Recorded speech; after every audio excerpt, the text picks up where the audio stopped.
I want you to hit me as hard as you can.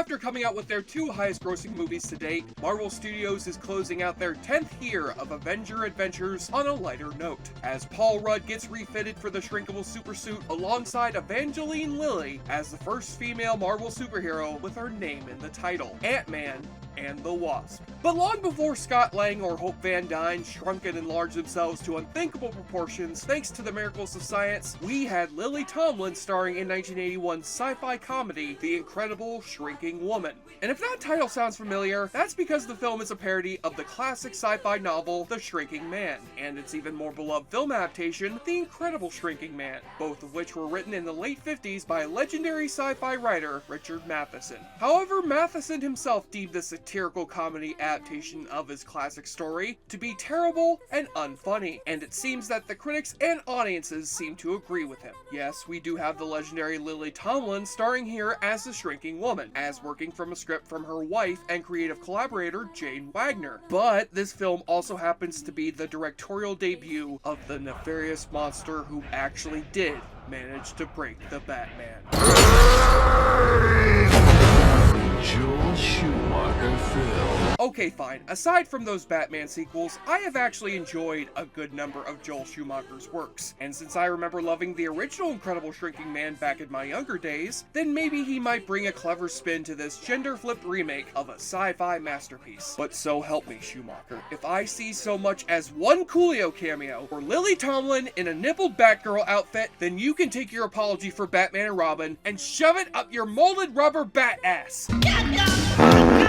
So we open on the heroine of our film, harried housewife Pat Kramer, played by Lily Tomlin, who lives in a suburban neighborhood in California right out of the Black Hole Sun video, where she occupies a house alongside her husband Vance, an up-and-coming ad executive played by Charles Grodin. We love Charles Grodin. That dude is hysterical. I love that guy. He brings out the curmudgeon in me. Yeah. And a son and daughter who I literally cannot tell apart from each other because they both have the same Danny Torrance haircut, and are both the most annoying children in the world.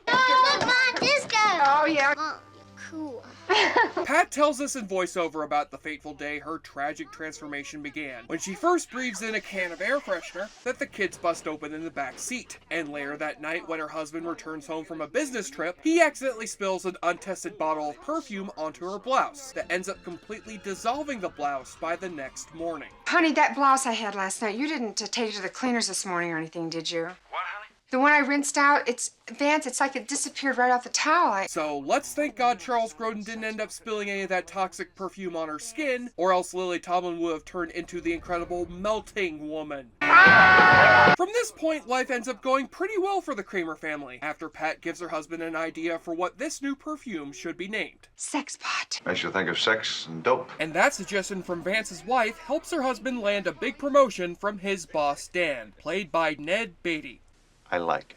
But one day, Vance notices his wife's bracelets are now slipping off her wrists, and her height no longer matches up to his. But I've been 5'7" ever since I was 19. It says 5'7", doesn't it? And with their doctor unable to explain Pat's sudden shrinkage, he sends her down for examination to the Kleinman Institute for Unexplained Phenomena, as run by the suspicious Dr. Eugene Nortz, played by Lily Tomlin's former Laugh-In co-star Henry Gibson, who helps explain that Pat's height is shrinking down bit by bit because of a continued exposure to a combination of household chemicals. The solvent, your bubble bath, talcum powder, shampoo, Joe McCarthy, Richard Nixon, Studebaker, television, toothpaste, detergent, eye drops, nose drops, Shrimp soup, shrimp stew, shrimp salad, shrimp and potatoes. diet soda, birth control pills, and smug. Corn, green peppers, chili, onions. So yes, breathing in all these different household chemicals has now triggered a genetic mutation in Pat Kramer, and her height shows no signs of stopping its decline anytime soon, which makes Vance demand answers from his boss on why they're continuing to sell these dangerous chemicals in the stores. I mean, couldn't the label at least say, caution, this product might be hazardous to your size? No, that label is already being used by McDonald's for its new ad campaign. And while Dan tries to get an antidote cooked up for Vance's wife, we find that he is secretly working in cahoots not just with the Blues Brothers Nazi, but also a greedy chemical businessman played by the great character actor John Glover, who would later collaborate again with Joel Schumacher as the mad scientist in Batman and Robin. These gentlemen are all part of a secret world order, plotting to use Pat's DNA to develop a shrinking serum that they can dose upon the world population, and allow these three men to now rule over the literally shrunken masses, and then presumably adapt their evil plot into the story for a mediocre Matt Damon comedy. What Einstein did for time and space, high notes will do for shape and size. Acting! Brilliant! And all the while, Pat becomes an instant celebrity across the media circuit, even as she continues to shrink smaller and smaller, to the point that they even have to get rid of their dog. Aww.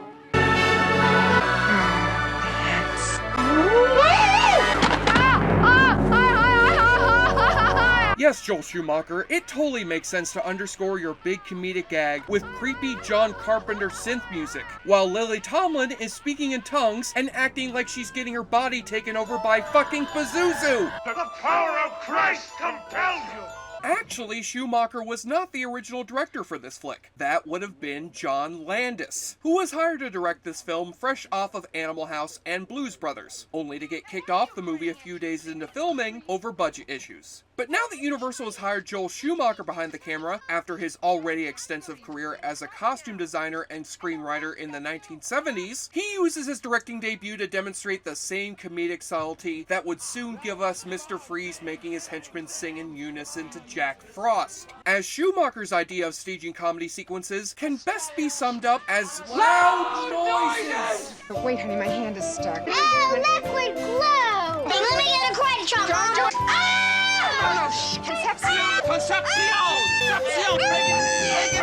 What the hell, Schumacher? Is this now the sequel to A Quiet Place called A Loud Place? But though he directs comedy with all the grace of a jackhammer, Schumacher does manage to stage a couple of clever visual gags around Lily Tomlin's shrunken perspective. And since she's well known for switching between wildly different characters during her comedic monologues, Schumacher also breaks out the blue screen effects to have Lily Tomlin act alongside herself in a dual role, as she also plays Pat Kramer's uptightly religious next-door neighbor, Judith Beasley, a character who was first introduced in her stand-up.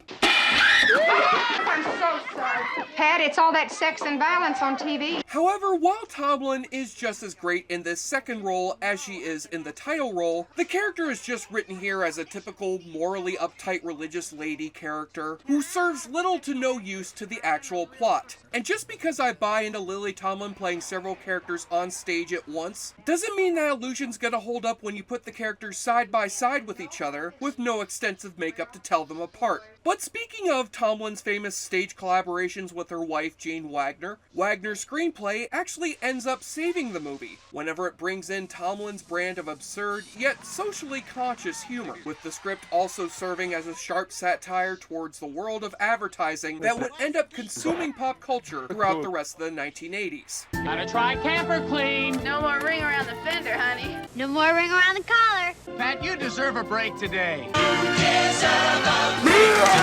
Do you think we need another glue or a perfume or a detergent that eats away dirt along with your life? Pat, when you're ready to come down off that soapbox, give me a call. Dr. Nortz ends up finally kidnapping Pat to use her for his twisted experiments. And while the outside world thinks that she's dead, Nortz has locked her up in his laboratory alongside a gentle gorilla named Sidney. And underneath this gorilla suit is none other than the film's makeup designer, Rick Baker, who was also at the time working on John Landis' new movie for Universal and helping cement his status as one of the greatest movie makeup artists of all time. And as good as he may be at makeup, it turns out Rick Baker is not half bad in the acting acting department either. Though granted, he has no dialogue here other than using his expressive eyes and speaking through sign language. No, Sidney, you don't know what they're trying to do to us. I just can't imagine. They really are planning to shrink the world! And no, Lily Tomlin is not going to end up having a Shape of Water sex scene with this gorilla. Because how would that shit possibly work, you dumbasses? So while Schumacher's tone-deaf direction may turn you off this flick, it does have some solid laughs and unique ideas in the script department. And while it may ultimately fail to translate Lily Tomlin's oddball stage persona into a great movie comedy, it at least manages to fail upward. Pat Kramer should remind us all that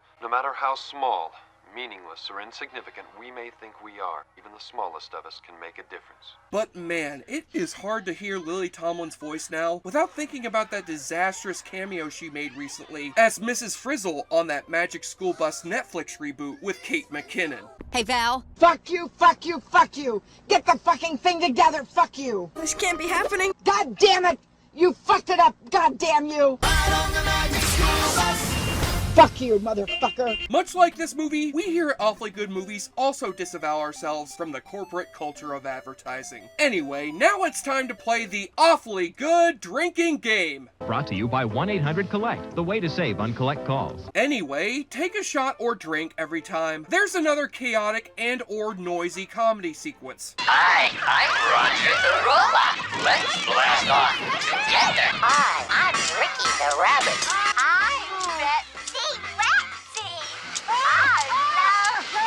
Now you see, this is what happens when you hire David Lynch to direct the new Toy Story sequel. Let's fuck! Someone accidentally calls Lily Tomlin Pam instead of Pat. How's Pam? Pat, she's fine. What's her name? Pam? Pat Kramer. The Pam, Pat. Well, it turns out all of you assholes are wrong on both accounts. Her actual name is Mrs. Drysdale. You're fired! You spot Dr. Nortz and his evil henchmen spying out on the shrinking woman. Don't worry, Tom. Old Dan's in charge. And hopefully these gentlemen can also find out what's up with this dude shrieking in agony inside of a cardboard box, being carried into the science lab. What's in the box? What's in the fucking box? And take a double shot when you spot a cameo from Mike Douglas. Wait, what? Mike Douglas is in this movie? Holy shit, I knew this was secretly an Ant-Man movie all along. I knew it. Oh wait, the 70s talk show host, Mike Douglas, not Michael Douglas. Okay then, my mistake. Then take another double shot when you see Sidney the Gorilla flip off the cops. Please! He's flipping the bird. He's giving the finger. Truly a delightful scene, sure. But I am still pissed because this movie's poster promised me that this gorilla was also going to ride a purple skateboard, which he never does. What a jip. This is just like when I heard the director of those shitty Batman sequels had also directed a pretty good John Grisham legal thriller, only to discover there was not one single ice pun in the whole damn movie. Yes, they deserve to die, and I hope they freeze in hell! The Joel Schumacher film. And on the nudity watch, there's not much here other than Lily Tomlin looking not too shabby wearing a nightgown before she beds down with Charles Grodin for the night, while their two mischievous kids stand in front of the bedroom door listening in on them having Oh wait, what the hell? I thought kids in 1981 entertained themselves with Atari and Scooby-Doo reruns, not peeping in on their parents boning each other. And I can only imagine from the way John Landis would later bring in a horny gorilla during the final act of Trading Places, that he would have wanted to actually end this movie with the gorilla and Lily Tomlin taking us into Shape of Water territory. You want the monkey to fuck her? On the enjoyableness continuum scale from Bull to Bruce, The Incredible Shrinking Woman is at least a funnier Joel Schumacher movie than either DC Cab or that Chris Rock Anthony Hopkins buddy comedy, and escapes the quantum realm to grow back to a 7 out of 10. Man, the people behind this movie must have smoked a shitload of weed when they came up with this insanity. Hit. I'm Jesse Shade for JoBlo.com, and since this film does hint towards a sequel at its ending, I might as well let the cat out of the bag right now. Stay tuned next time for my review of the even worse sequel to this movie that came out a few years later. Attack of the 50-foot Charles Grodin. Galaxy Glue, Galaxy Glue.